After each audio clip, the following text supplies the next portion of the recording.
तो नमस्कार दोस्तों, एक बार फिर से आपका जीएस जीएस में हार्दिक स्वागत है। आज हम लोग इंडियन नेशनल कांग्रेस के बारे में जानने जा रहे हैं, है ना? छोटा सा ही टॉपिक है, ज़्यादा टाइम लगेगा नहीं इसमें। और पहले हम लोग देखेंगे कि इसमें इंडियन नेशनल कांग्रेस की ज़रूरत पड़ी क्यों देश में, ठीक है? और उससे पहले एसोसिएशन कौन-कौन सी बनी थी, जो बाद में जाके इंडियन नेशनल कांग्रेस में मर्ज हो गई, ठीक है? तो उन सबको आज हम लोग देखने वाले हैं। देखिए, एसोसिएशन फॉर्म्ड बिफोर आईएनसी यानी कि इंडियन नेशनल कांग्रेस, ठीक है? तो पहले अगर बात करें तो एक ब्रिटिश इंडिया एसोसिएशन बनी थी 1851 में। 1851 में एक ब्रिटिश इंडिया एसोसिएशन बनी थी। कहाँ बनी थी? ये बंगाल में बनी थी, ठीक है? बंगाल में बनी थी। रिप्रेजेंटेटर कौन थे इसमें? ये लैंड ओनर्स थे और जमींदार थे, क्योंकि इसमें बहुत ज़्यादा शोषण हो रहा था। लैंड ओनर्स के पास कुछ बचा नहीं था। जो मतलब पहले क्या था कि ब्रिटिशर्स ने इनको सब कुछ दे रखा था कि भाई तुम लैंड वसूलो, तुम रेवेन्यू वसूलो, ठीक है? लोगों से, और वो हमें दो। लेकिन बाद में ये सिस्टम भी इनको खत्म कर दिया था, इसलिए ये लोग भी बहुत ज़्यादा परेशान थे। तो इनको एक सेंट्रल में एडमिनिस्ट्रेशन चाहिए था। 1857 का आपने रिवॉल्ट देख लिया, वहाँ पर लैंड ओनर्स में भी काफ़ी बढ़-चढ़ कर हिस्सा लिया था, है ना? जो एक तरीके से कह सकते हैं कि जमींदार जो होते थे, ठीक है? अब वहाँ पर अगर बात करें हम लोग, तो इन्होंने डिमांड किया कि एडमिनिस्ट्रेटिव रिफॉर्म्स होने चाहिए और इंडियंस का रिप्रेजेंटेशन होना चाहिए, ठीक है? कौन-सी थी ये? ये ब्रिटिश इंडिया एसोसिएशन थी, ठीक है? फिर आती है आपकी 1852 में मद्रास नेटिव एसोसिएशन। ये पहली पॉलिटिकल एसोसिएशन थी इंडिया में। इंडिया में मतलब पर्टिकुलर अगर बोले तो साउथ इंडिया में, ठीक है? साउथ इंडिया में पहली पॉलिटिकल एसोसिएशन थी, later merged with the Indian National Congress. बाद में ये इंडियन नेशनल कांग्रेस में मर्ज हो जाती है, ठीक है? फिर आती है आपकी पूना सार्वजनिक सभा, जो कि महादेव गोविंद रानाडे ने फाउंड की थी, एमजी रानाडे, ठीक है? पूना सार्वजनिक सभा, worked for political awareness and social reform, ठीक है? इतना समझ आ गया? फिर आती है आपकी द इंडियन एसोसिएशन 1876 में सुरेंद्र नाथ बनर्जी और आनंद मोहन बोस मिलके इसको शुरू करते हैं, और ये कलकत्ता में इसको फाउंड किया जाता है। लोकेशन क्या थी? कलकत्ता थी, ठीक है? इंडिया एसोसिएशन, इतना क्लियर होगा? और बॉम्बे प्रेसिडेंटी एसोसिएशन, ये नेशनल कांग्रेस से, इंडियन नेशनल कांग्रेस से जस्ट बिफोर ये इसको फाउंड किया गया था 1885 में ही। और इंडियन पार्टिसिपेशन इन गवर्नेंस, इसका काम था कि इसको प्रमोट करना है कि इंडियन को पार्टिसिपेशन गवर्नमेंट में मिलना चाहिए, ठीक है? कुछ और भी थी, जैसे हम अगर बात करें, जैसे बहुत पहले खुली थी एक 1836 में, जो थी बंगा भाषा बंगभाषा प्रकाशिका सभा सभा, ठीक है? प्रकाशिका सभा, ये राजा महाराजा राय ने शुरू की थी इसको। राजा राम मोहन राय, ठीक है? इन्होंने इसको शुरू किया था। और अगर हम देखें तो जैसे ईस्ट इंडिया एसोसिएशन 1866 में दादा भाई नारोजी ने शुरू किया था। East India association,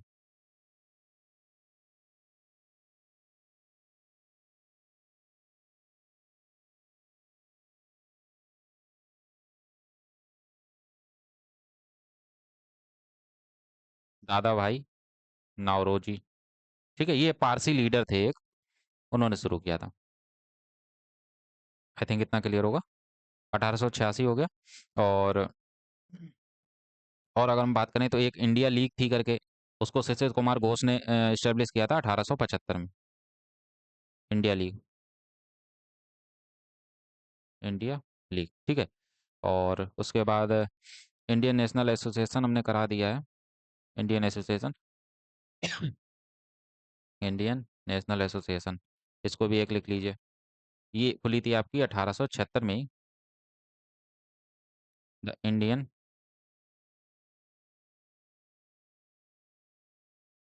Indian National association,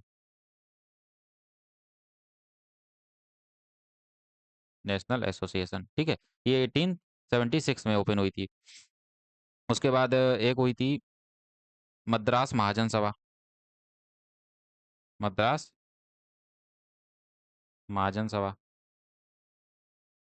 और ये आपकी ओपन हुई थी 1884 में, ठीक है? 1884 में।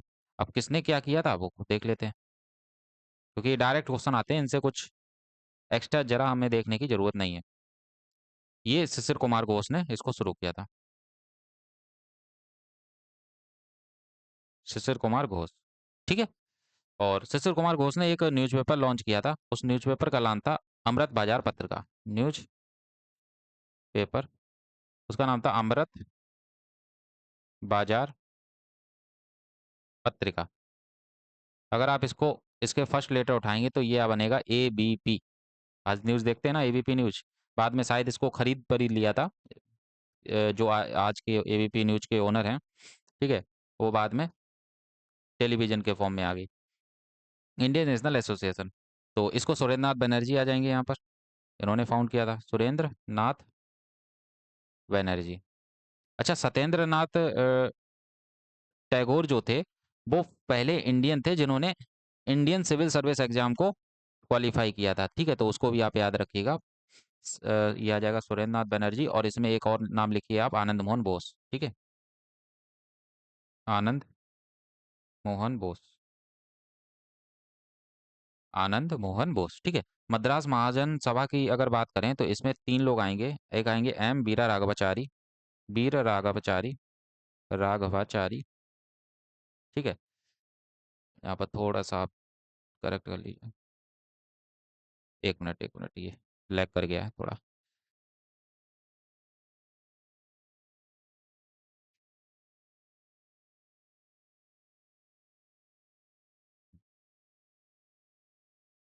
अरे यार, जस्ट अ सेकंड।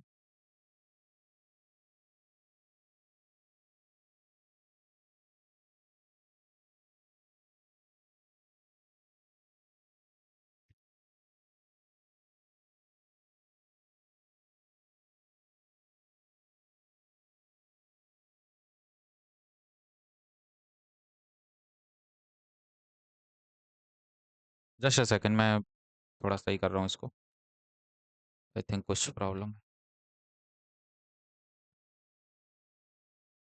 हाँ, ठीक है।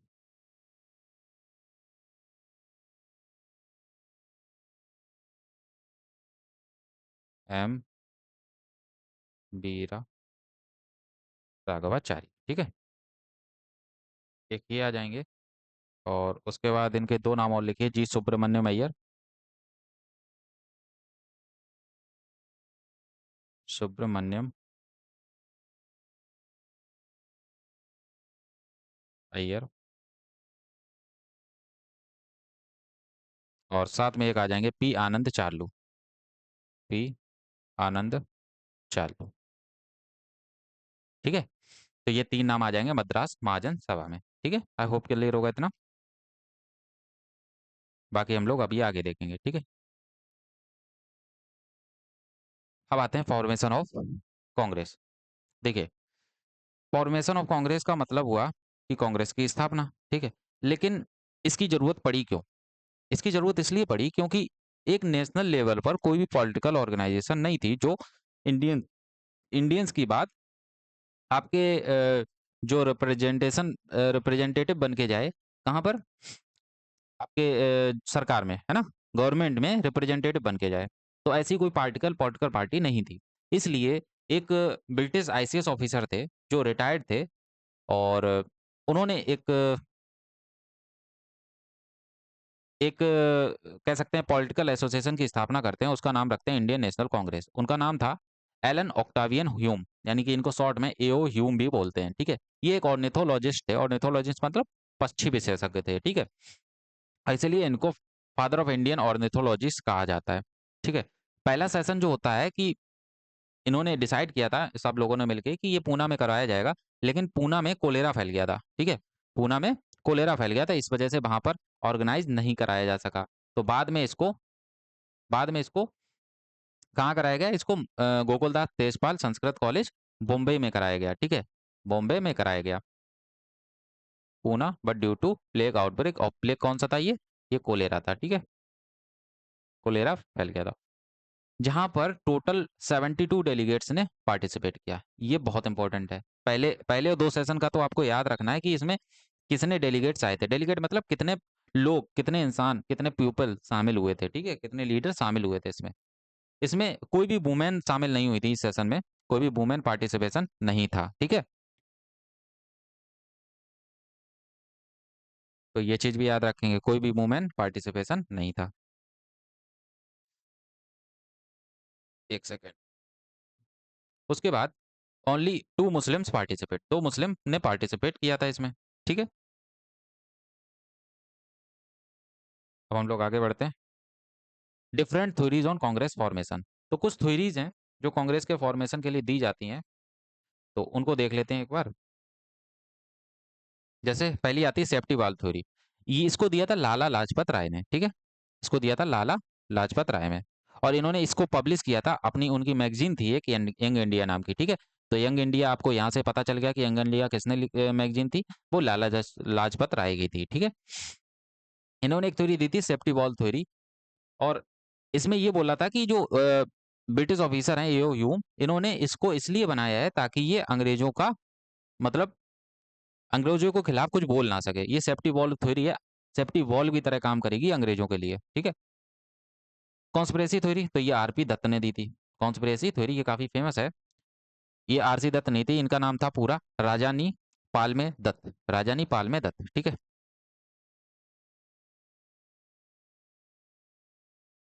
राजानी पालमे दत्त, ठीक है? ये इसी से निकली थी, सेफ्टी वॉल्व थ्योरी से ही कॉन्स्पिरेसी थ्योरी निकली थी। INC was born from a currency to quench a popular uprising in India। और ये एक बिलीव करते थे कि मतलब जो मिडिल क्लास लीडर्स हैं इंडिया के, वो इस स्कीम के थ्रू इन्वॉल्व हो जाएंगे इसमें INC में, इंडियन नेशनल कांग्रेस में, ठीक है? लाइटनिंग कंडक्टर थ्योरी क्या थी? तो ये गोपाल कृष्ण गोखले ने दी थी। गोपाल कृष्ण गोखले ये गुरु थे महात्मा गांधी जी के, ठीक है? इन्होंने लाइटनिंग कंडक्टर थ्योरी दी थी, ठीक है? उसके बाद एक वायसराय थे लॉर्ड डफरिन, इन्हीं के टाइम पर ये कांग्रेस की फॉर्मेशन होती है, और इन्होंने कांग्रेस को कहा था फैक्ट्री ऑफ सेडिशंस, यानी कि विद्रोह की फैक्ट्री कहा था, factory of sedition. I hope इतना क्लियर होगा। अब हम लोग कुछ सेशंस देखेंगे जो इंपॉर्टेंट सेशंस हुए हैं इसमें। सारे नहीं देखना है हमको, जो जिनसे जिनसे क्वेश्चंस बनते हैं, जो इंपॉर्टेंट हैं, जिसमें कुछ ना कुछ हुआ था, हम लोग वो देखेंगे, ठीक है? पहला आता है इंपॉर्टेंट सेशन, इनॉग्रल सेशन होता है, यानी कि भूमेश चंद बनर्जी जो यहाँ पर होते हैं, वो कांग्रेस के प्रेसिडेंट चुने जाते हैं, और यहाँ पर जो 72 डेलीगेट्स होते हैं वो पार्टिसिपेट करते हैं, ठीक है? 72 पार्टिसिपेट करते हैं, और ये होता कहाँ है? तो ये गोकुल दास तेजपाल संस्कृत कॉलेज बॉम्बे में होता है, ठीक है? आपको बताया था पूना में होना था, लेकिन वहां पर कोलेरा फैल गया था। उसके बाद आता है दूसरा सेशन जो कलकत्ता। आपको पहले 4 तो लाइन से याद रखने हैं, 85 86 87 88 कहाँ हुए थे? तो बॉम्बे कलकत्ता मद्रास इलाहाबाद, बॉम्बे कलकत्ता मद्रास इलाहाबाद, बॉम्बे कलकत्ता मद्रास इलाहाबाद। ये 4 डायरेक्शन बनाया मैंने। बॉम्बे यहाँ पे है, कलकत्ता यहाँ पर है, पहला, दूसरा, तीसरा, चौथा, ठीक है? तो बॉम्बे कलकत्ता मद्रास हैदराबाद, ऐसे बार बार रिपीट करेंगे तो याद हो जाएगा। तो इसमें दादा भाई नौरोजी, जो इनको हम लोग grand old man of India भी बोलते हैं, तो इन्होंने लीड किया था इसको, और इसमें टोटल 434 मेंबर्स अटेंड किए थे, ठीक है? दादा भाई नौरोजी ने और भी सेशंस अटेंड प्रिसाइड किए थे, उसमें 1886 का आ जाएगा आपका, 1893 का आ जाएगा, और 1906 का आ जाएगा, ठीक है? फिर आता है 1887 में मद्रास में, इसमें बदरुद्दीन तैयब जी बनते हैं, और ये पहले मुस्लिम प्रेसिडेंट होते हैं कांग्रेस के, ठीक है? इनका भी नाम याद रखिएगा। इलाहाबाद में 1888 में होता है, जॉर्ज यूले बनते हैं, और ये पहले ब्रिटिश प्रेसिडेंट बनते हैं, ठीक है? पहले ब्रिटिश प्रेसिडेंट बनते हैं। अच्छा अच्छा, अब इनके बारे में थोड़ा जान लेते हैं। तो इनको grand old man of India कहा जाता है, मैन ऑफ इंडिया, ठीक है? और ये पहले एशियन होते हैं ब्रिटिश पार्लियामेंट में सिलेक्ट होने वाले, पहले एशियन, ये पता है? ये दादा भाई नौरोजी आपके इंग्लैंड में MP थे, इंग्लैंड में MP थे, ठीक है? और ब्रिटिश पार्लियामेंट में फर्स्ट एशियन होते हैं जो सब यहाँ पर सिलेक्ट होते हैं। ये बेलवी कमीशन के भी मेंबर थे, जो दादा भाई नारोजी थे, ये बेलवी कमीशन के मेंबर थे, और ये ब्रिटिश बेलवी कमीशन था कि ये ब्रिटिश गवर्नमेंट ने कॉन्स्टिट्यूट किया था ताकि वहां पर जो वेस्टफुल एक्सपेंडिचर हो रहा है इंडिया में उसको ये लीड कर सके, मतलब इन्वेस्टिगेट कर सकें। और इसी पर इन्होंने पहले किताब लिखी थी, उसका नाम था poverty poverty and un-British rule in India. Un-British rule in India, ये 1901 में इन्होंने किताब लिखी थी। ठीक है, तो इसको याद रखेंगे आप। अब आगे बढ़े। ये पहले यूरोपियन प्रेसिडेंट थे, आपको पता ही चल गया, पहले ब्रिटिश प्रेसिडेंट। तो ये थे कौन, जॉर्ज ओले। तो ये स्कॉटिश मर्चेंट थे एक। यहाँ पर ब्रिटिश मत लिखिए, आप यहाँ पर यूरोपियन लिखिए, ठीक है, ब्रिटिश सूट नहीं कर रहा। तो ये स्कॉटिश मर्चेंट थे, एक व्यापारी थे, और इन्होंने इंडियन चैम्बर ऑफ कॉमर्स में भी सर्व किया था as a member, as a chairman. Scottish merchant, और चेयरमैन थे ये किसके, chairman of Indian Chamber of Commerce. ठीक है, तो अच्छे अच्छे व्यक्ति को ही यहाँ पर प्रेसिडेंट बनाया जा रहा था। ठीक है, तो ये 4 सेशन को आपको कंठस्थ कर लेना है। आई होप इतना क्लियर होगा। अब आते हैं आगे, 1896 का कलकत्ता सेशन, और इसको रहमतुल्लाह सयानी, काफ़ी फेमस है, रहमतुल्लाह सयानी ने इसको प्रिसाइड किया था। क्योंकि ये इसलिए फेमस है ये सेशन, इसमें सबसे पहले वंदे मातरम गाया गया था। ठीक है, किसने गाया था, रविन्द्रनाथ टैगोर जी ने गाया था वंदे मातरम। ठीक है, और इसको लिखा किसने, इसको लिखा है बंकिम चटर्जी ने। ठीक है, बंकिम चंद्र चटर्जी, तो लिखा है बंकिम चंद्र चटर्जी ने, और गाया है आपके रविन्द्रनाथ टैगोर में, तो इसको भी आप याद रखेंगे। ठीक है, उसके बाद 1901 का आता है सेशन, कलकत्ता सेशन, और इसमें सबसे पहले गांधी जी किसी कारणवश इंडिया आए थे 1901 में, क्योंकि वो अफ्रीका गए थे अपने। जब हम इमरजेंसी ऑफ गांधी पढ़ाएंगे अब आगे लेक्चर में, तो आपको बताएंगे कि गांधी जी, एक कोई मित्र थे उनके, अब्दुल्ला, तो उनका केस लड़ने के लिए अफ्रीका गए हुए थे। लेकिन बीच में गोपाल कृष्ण गोखले के कहने पर 1901 में गांधी जी इंडिया आए, और वहां पर उन्होंने कलकत्ता सेशन को अटेंड किया। ठीक है, तो कलकत्ता सेशन एक ऐसा सेशन था जिसमें पहली बार गांधी जी अपीयर हुए थे वहां पर। ठीक है, 1901 में। ठीक है, इतना क्लियर होगा।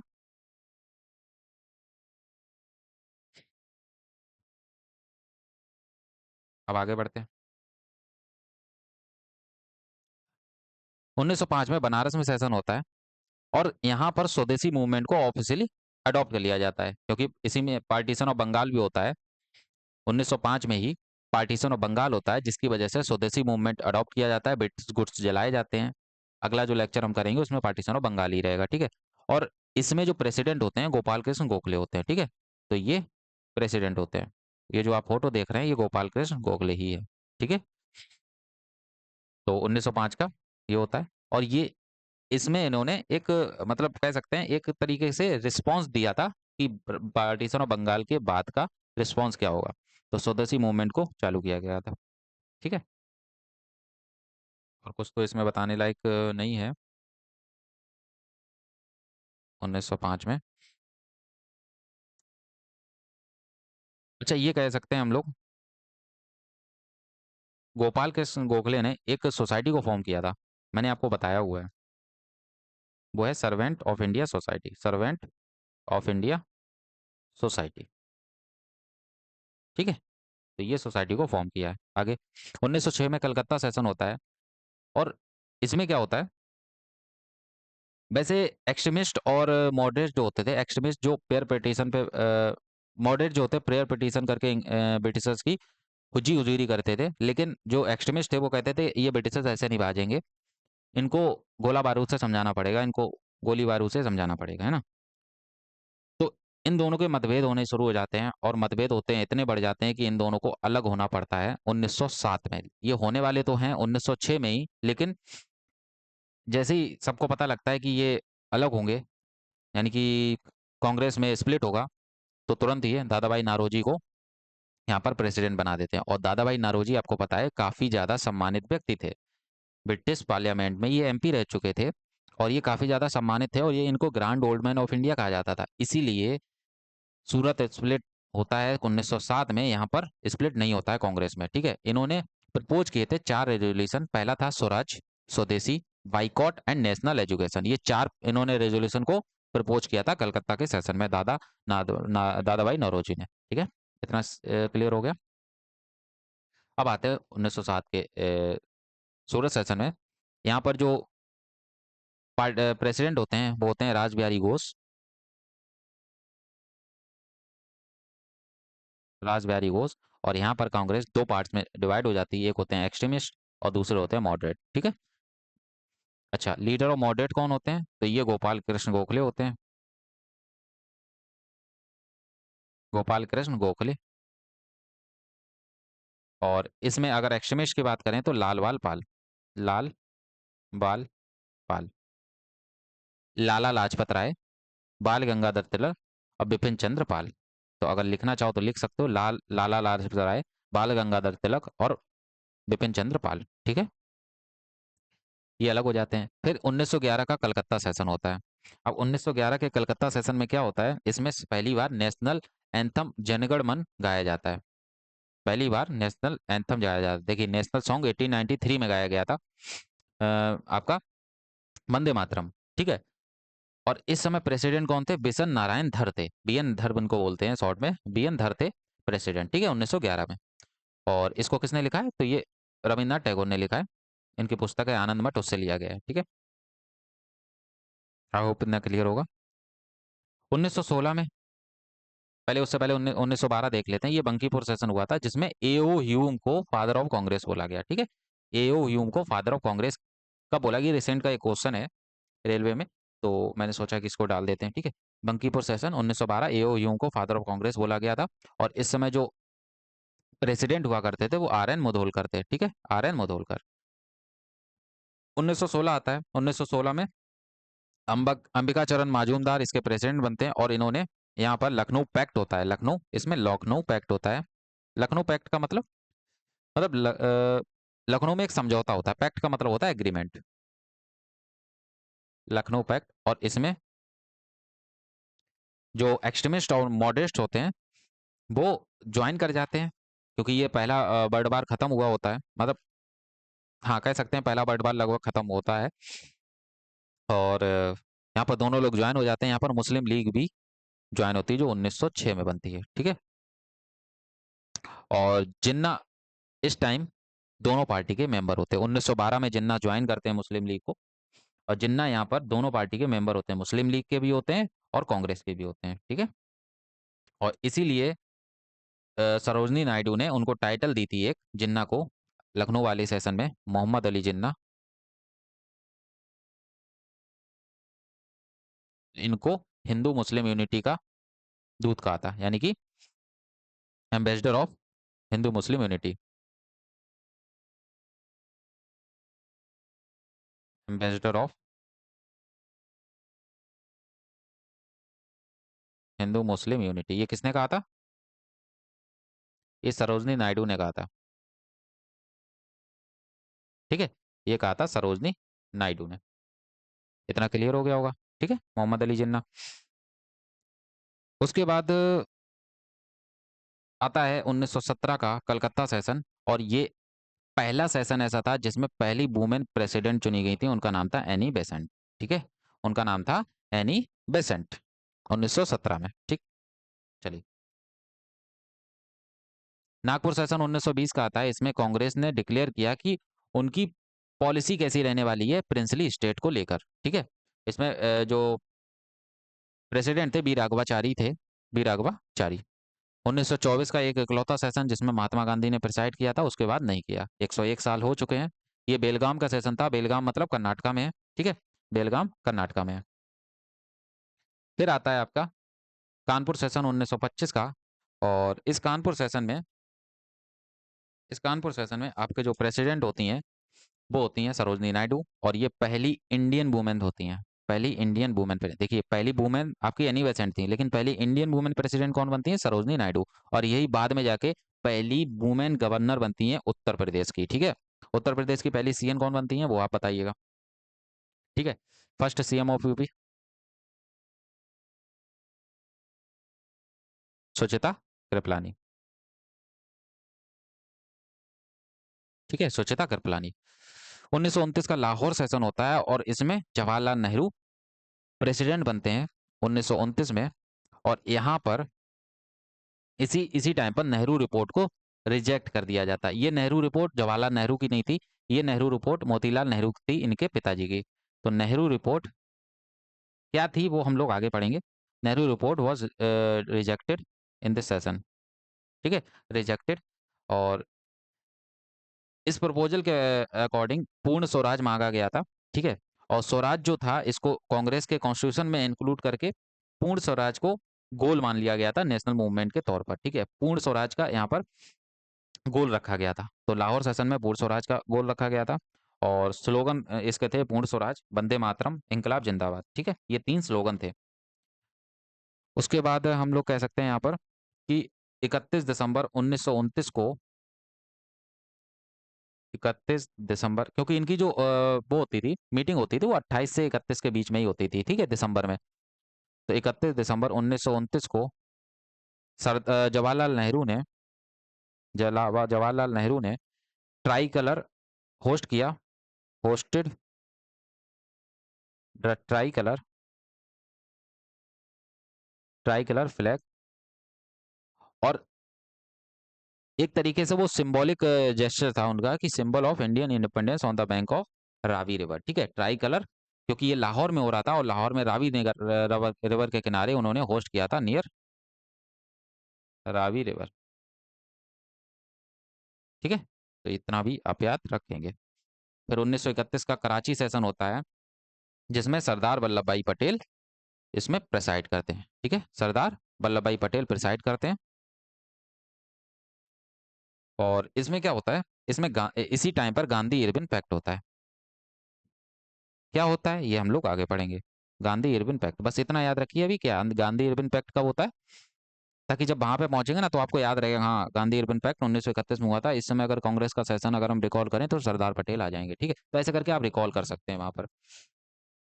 अच्छा, कांग्रेस ने 2 रेजोल्यूशन इसमें अडॉप्ट किए थे, एक फंडामेंटल राइट था और एक नेशनल इकोनॉमिक प्रोग्राम था। और दोनों रेजोल्यूशन को आपके जवाहरलाल नेहरू ने ड्राफ्ट किया था। तो यहाँ पर अगर आप लिखना चाहें तो लिख सकते हैं, जैसे दूसरे पेन से लिख देता हूँ। यहाँ पर अगर आप लिखना चाहें 1931 में Karachi session, 2 resolutions passed was adopted. तो पहला था फंडामेंटल राइट और दूसरा था नेशनल इकोनॉमिक प्रोग्राम,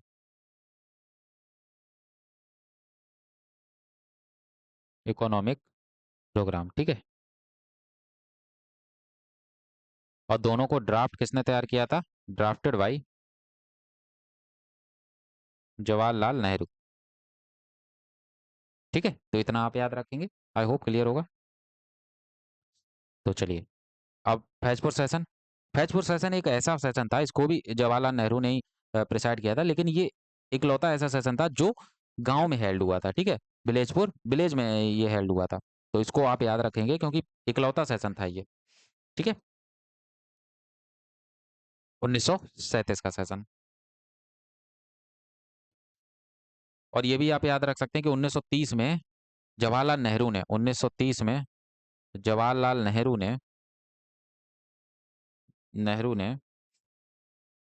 26 जनवरी 1930 को फर्स्ट इंडिपेंडेंस डे सेलिब्रेट किया था।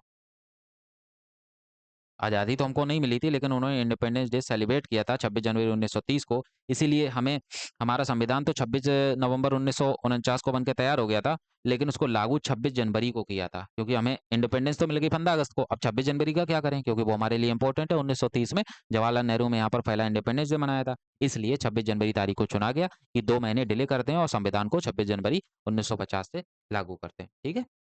बहुत से लोगों को नहीं पता होगा कि 26 जनवरी से ही क्यों लागू किया, तो ये रीजन था इसका। तो फैजपुर सेशन ये इकलौता एक सेशन था जो जवाहरलाल नेहरू ने लीड किया था और विलेज में हुआ था। ठीक है। 1938 आती है, हरिपुरा सेशन होता है और इसमें सुभाष चंद्र बोस को प्रेसिडेंट चुना जाता है। ठीक है, इसमें तो कोई दिक्कत नहीं है, यहाँ पर हरिपुरा सेशन में कोई दिक्कत नहीं हुआ। और सुभाष चंद्र बोस ने एक इसमें बात कही थी, नेशनल प्लानिंग कमेटी को यहाँ पर नेशनल प्लानिंग कमेटी को यहाँ पर सेटअप किया गया था। प्लानिंग कमेटी बाद में जाके यही प्लानिंग कमीशन बना। ठीक है, जो 2012 में 2015 में जिसको हटा दिया गया, उसकी जगह नीति आयोग ने ले ली नेशनल प्लानिंग कमेटी। ठीक है, और इसको हेड कौन किया था? इसको जवाहरलाल नेहरू ने हेड किया था। कॉन्स्टिट्यूट किसने किया था? सुभाष चंद्र बोस ने। ठीक है, क्योंकि वो प्रेसिडेंट थे उस टाइम। अच्छा, यहाँ तक कोई दिक्कत नहीं थी। अब आई 1939। ठीक है, 1939 में सुभाष चंद्र बोस खड़े होते हैं, लेकिन गांधी जी सुभाष चंद्र बोस का अपोज करते हैं और गांधी जी अपनी तरफ से खड़ा करते हैं पट्टभी सीतारामैया को। ठीक है, पट्टभी सीतारामैया को, पट्टभी सीतारामैया। इलेक्शन होता है, लेकिन पट्टभी सीतारामैया हार जाते हैं। ठीक है, पट्टभी सीतारामैया हार जाते हैं, जिससे गांधी जी इसको अपने दिल पर ले लेते हैं और कहते हैं ये पट्टभी सीतारामैया की हार नहीं है, ये मेरी हार है। मेरा यहाँ पर अब जो कह सकते हैं एक तरीके से सम्मान खो चुका है, और वो जाने लगते हैं। तो उसी समय बोस उठते हैं और रोकते हैं उनको और कहते हैं कि मैं इसी वक्त रिजाइन करता हूँ। ठीक है, तो सुभाष चंद्र बोस यहाँ पर रिजाइन कर देते हैं और उसके बाद इसके प्रेसिडेंट चुने जाते हैं डॉक्टर राजेंद्र प्रसाद। ठीक है, बाद में प्रेसिडेंट इसके राजेंद्र प्रसाद बनते हैं, और राजेंद्र प्रसाद बाद में जाके हमारे पहले प्रेसिडेंट ऑफ इंडिया भी बनते हैं। ठीक है, राजेंद्र प्रसाद, ये बिहार के रहने वाले होते हैं, बिहार से आते हैं ये। ठीक है, बिहार रेसिडेंट, बिहार से आते हैं। ठीक है, और ये त्रिपुरी में हुआ था, त्रिपुरी सेशन, इसीलिए ये फेमस है। इतना क्लियर होगा आई होप। ठीक है, तो ये सारे सेशन हो गए। और कुछ इंपॉर्टेंट फैक्ट हैं, जैसे 23 जनवरी को सुभाष चंद्र बोस का जन्म होता है। पराक्रम दिवस इन्हीं इन्हीं के जन्म को मनाया जाता है, इन्हीं के जन्मदिन पर मनाया जाता है। डॉक्टर राजेंद्र प्रसाद जो थे 1939 में ये प्रेसिडेंट बनते हैं और ये पहले प्रेसिडेंट ऑफ इंडिया थे।